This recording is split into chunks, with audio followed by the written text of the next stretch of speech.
Salut à tous, cette manipulation est un mini-projet de conception d'une cale réglable en hauteur. Voilà la cale. Bon, le principe de fonctionnement de cette cale est très simple.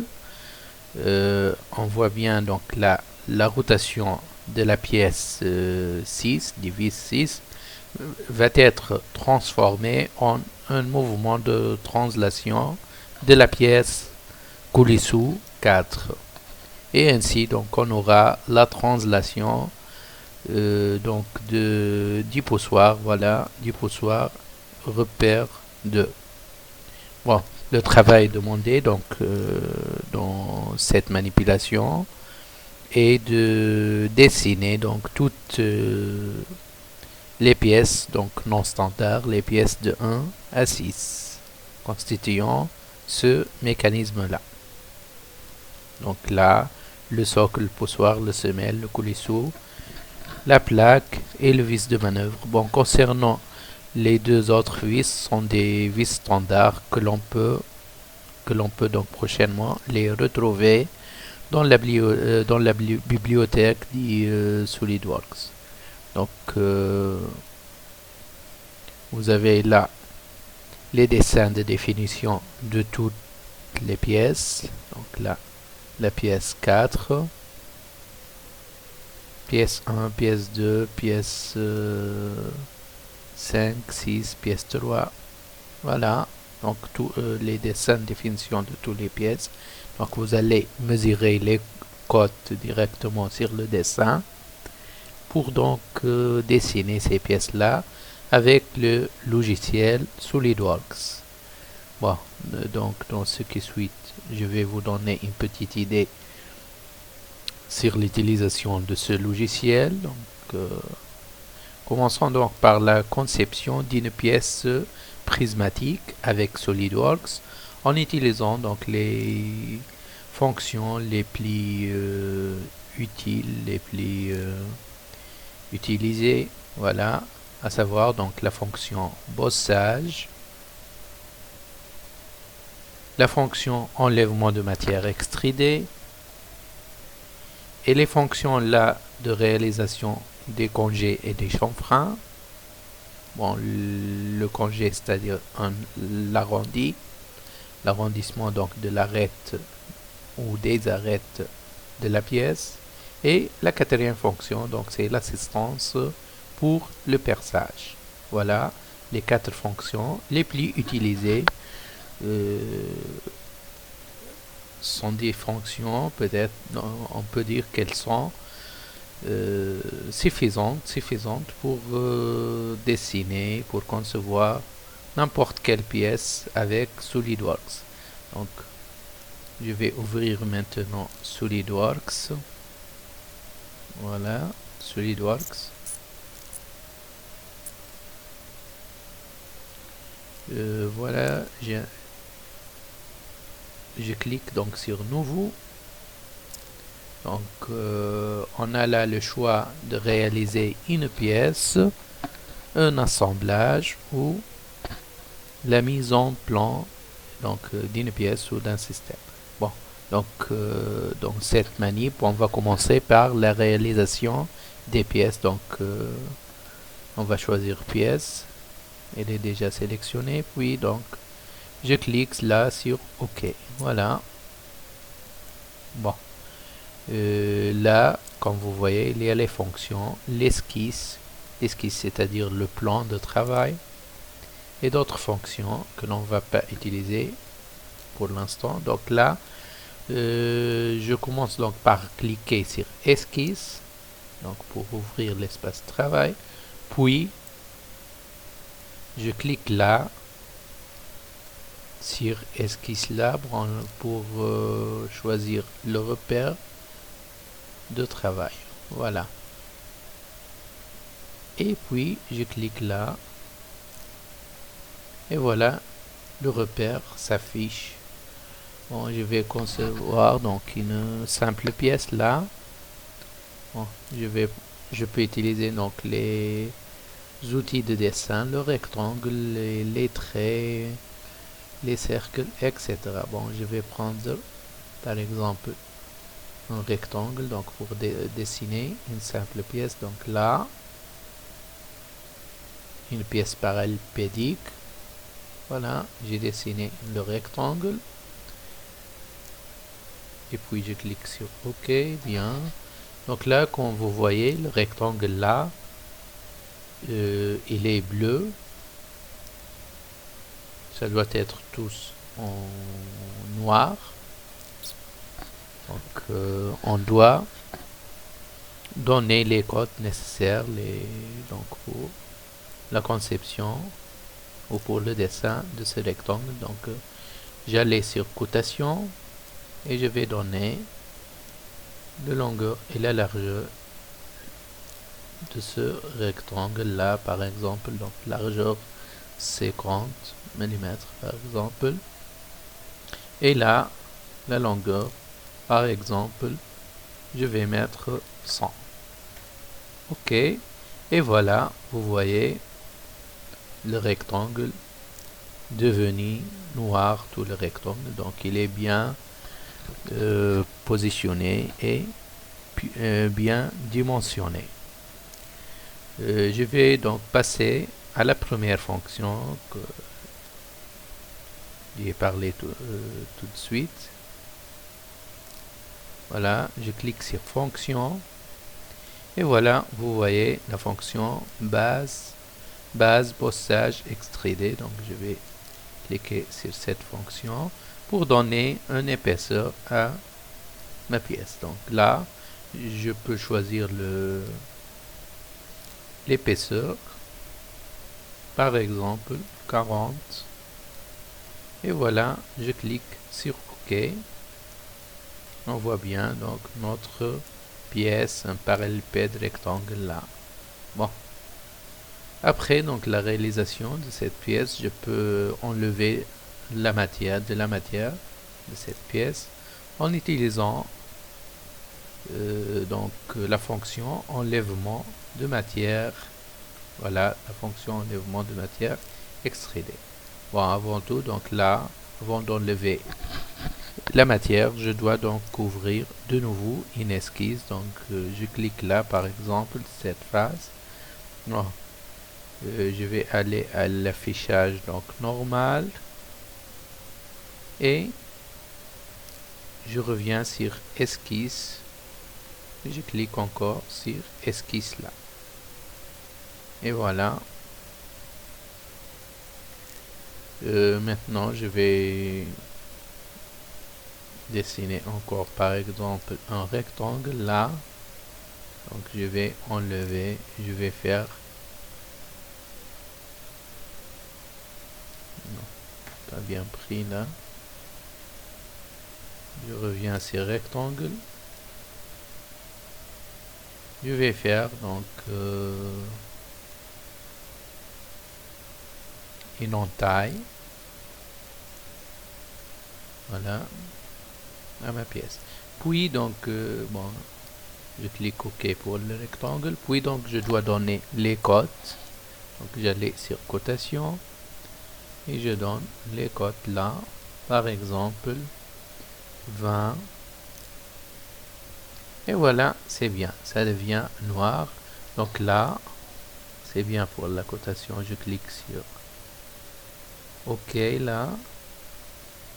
Et puis donc je vais revenir aux fonctions. Donc là, je clique sur fonction et après donc sur enlèvement de matière extrudée. Donc là, pour enlever la matière, donc là je vais donner donc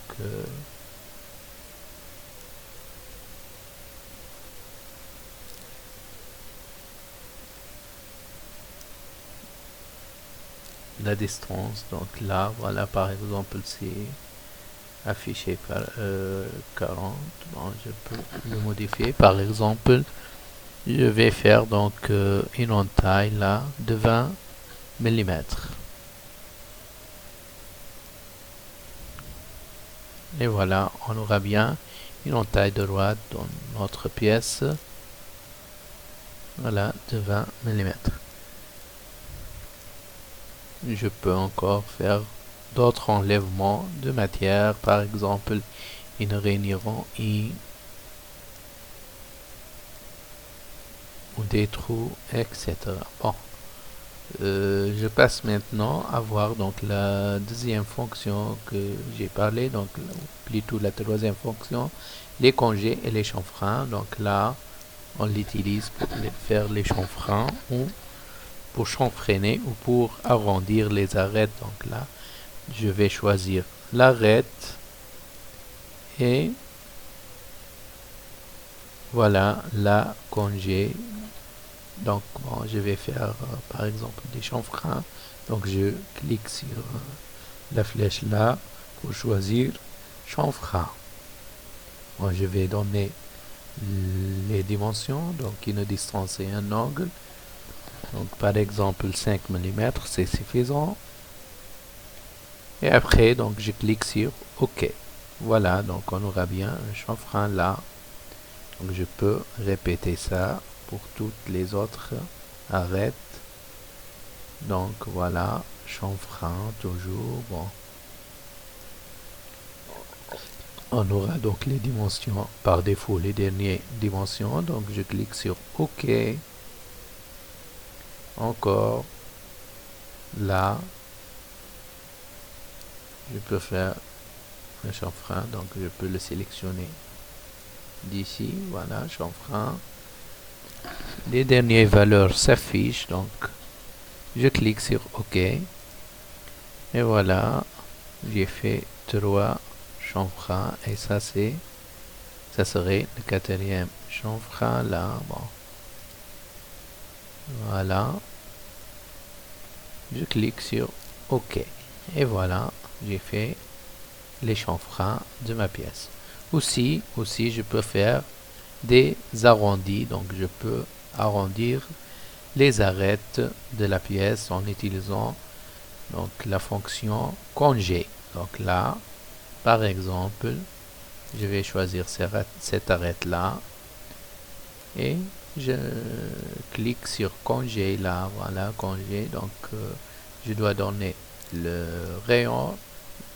Là, c'est trop 10, donc je vais donner 5 mm par exemple, le rayon du congé, et puis je clique sur OK. Là, la même chose, donc voilà, congé, les dernières valeurs s'affichent, donc c'est bien, donc je clique sur OK. Et là, cette arête là, encore, voilà, un congé.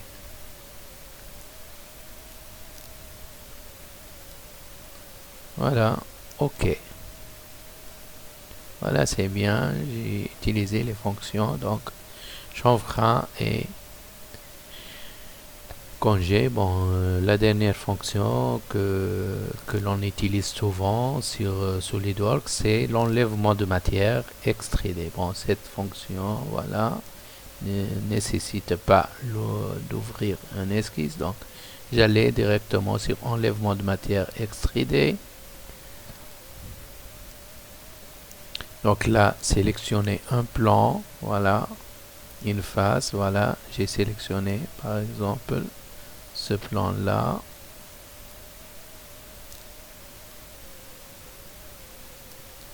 Bon, je reviens à la fonction.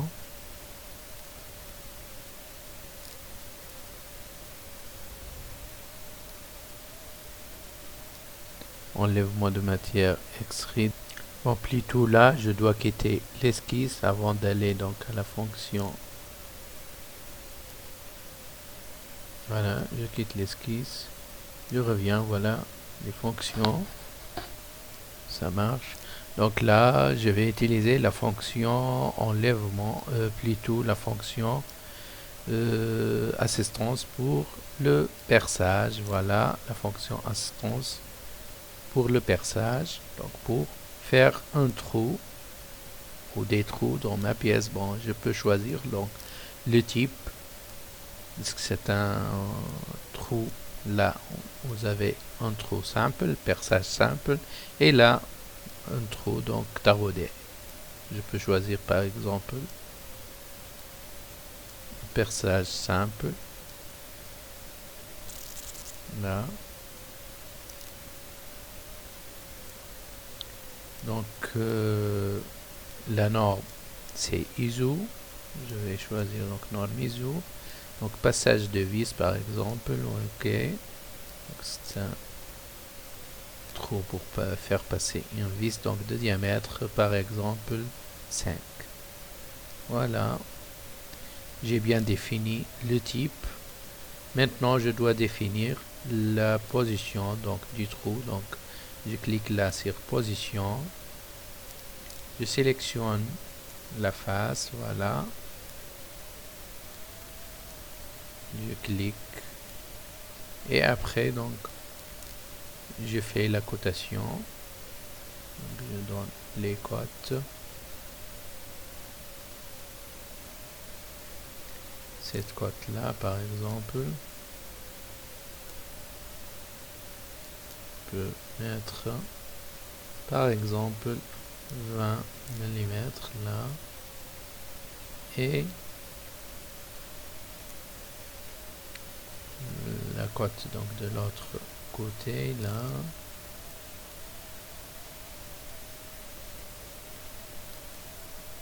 non, je reprends la cotation là entre cette arête et le centre, voilà, bien sûr je dois positionner le centre du trou, voilà, je donne par exemple 20 mm encore et voilà, après donc je vais donner de profondeur du trou, par exemple là c'est affiché 20, bon je peux le modifier, bon par exemple je peux mettre 30 mm.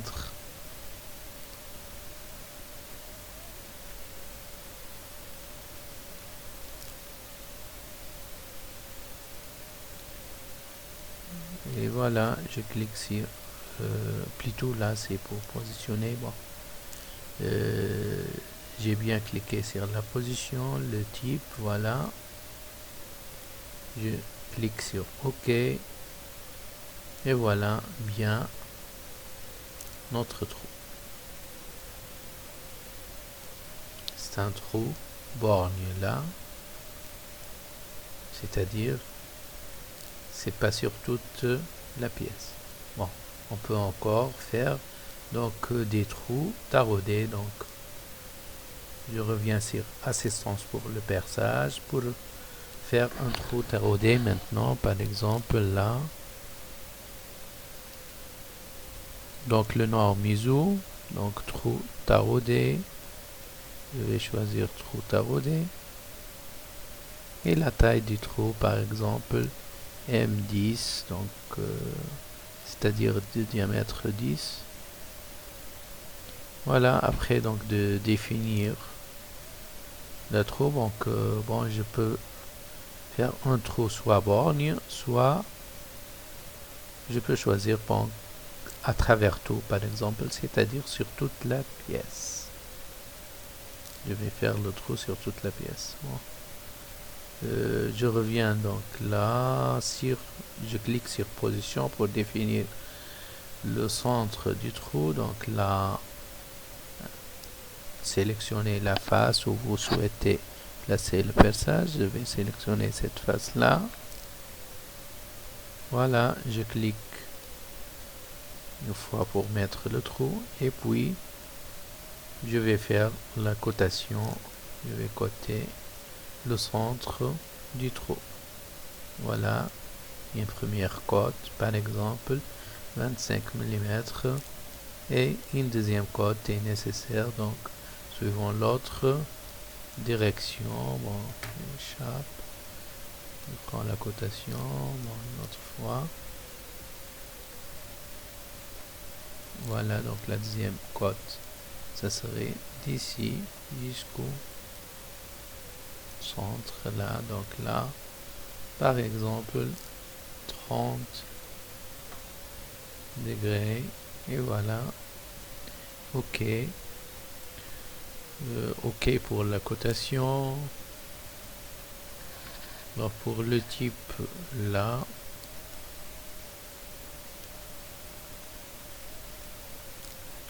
Je clique là pour représenter le filetage et après je clique OK et voilà, on aura bien un trou taraudé. Voilà, donc sont les fonctions les plus utilisées pour la construction d'une pièce prismatique, comme vous voyez. Bon, concernant les pièces, maintenant les pièces cylindriques, on va utiliser encore une autre fonction là pour la conception des pièces de révolution. C'est la fonction, comme vous voyez là, bossage base avec révolution. Bon, je vais ouvrir donc un nouveau document. Toujours donc je vais cliquer sur pièce et OK, voilà. Je clique sur esquisse. Encore donc là sur esquisse pour afficher le repère et je clique là de face. Bon, je vais représenter là par exemple un contour quelconque. Bon, je vais présenter avant tout donc une ligne d'axe pour la révolution.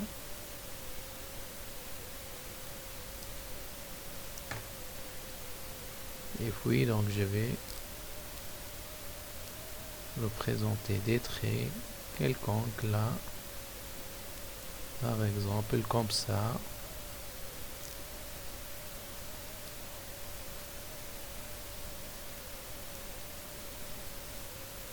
N'importe quel. OK.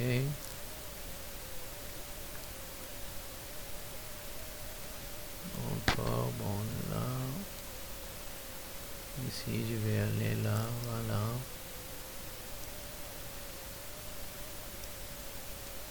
Voilà. Et voilà. Je ferme. Et OK pour ligne. Puis donc, je vais faire donc la cotation. Je vais aller sur la cotation. Je vais donner les cotes. OK, par exemple 45, c'est bon. Je vais le laisser comme télé, voilà là. OK, OK. Jusqu'à obtenir donc une pièce esquisse noire. OK. Et là. OK, bon, il reste encore d'autres cotes qu'il faut les définir. Par exemple, cette cote là. Il faut le définir, voilà. OK. Encore d'autres cotes qu'il faut avoir un contour noir.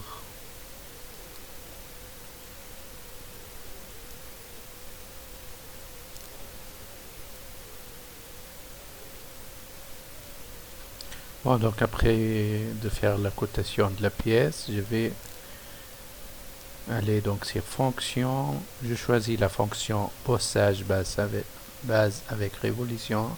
Et voilà, comme vous voyez, une pièce donc prismatique. Donc c'est la révolution du contour autour de l'axe de la ligne de construction là. Bon, je peux faire donc je peux donner l'angle là, je peux faire donc 360 degrés ou par exemple 3/4 de cercle, par exemple 270 degrés, vous pouvez le voir là. Voilà ma pièce par exemple. Bon, je peux toutefois donc éditer la fonction. Je peux donc revenir donc là sur la fonction.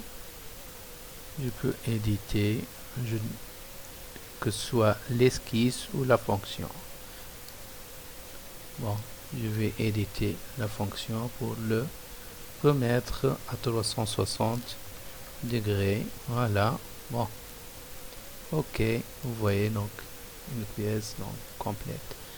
Bon, pour faire là l'enlèvement de matière, c'est une remarque. Donc pour faire l'enlèvement de matière sur les pièces sur les pièces cylindriques, donc là sur les contours cylindriques, on ne peut pas ouvrir une esquisse. Donc là, pour cela, donc on doit ouvrir les esquisses là sur l'un de ces plans, le plan de droite, plan de face, etc. Par exemple, je peux choisir là le plan de face. J'ouvre une esquisse sur le plan de face. Bon. Je vais faire la normale. Voilà. Pour faire donc par exemple une rainure là. Voilà. Je peux faire une rainure là. Ok, pour le rectangle, je fais la cotation. Voilà. Annuler cette cote. Je dois donner donc cette cote là. Ok.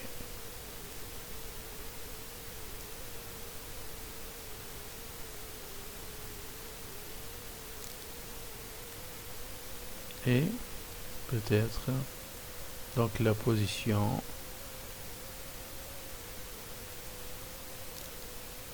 des lignes, des points.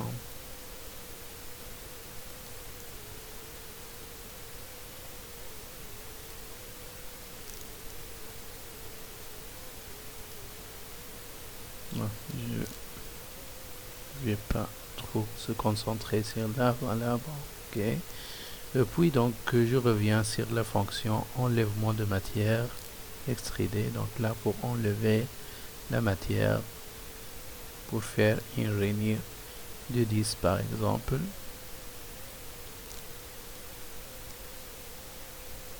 Donc, la rainure là, elle a été à l'intérieur, on ne peut pas le voir. Donc je vais éditer encore. Donc enlèvement de matière, éditer donc la fonction. Voilà, je vais le faire à travers tout, donc jusqu'à l'extérieur.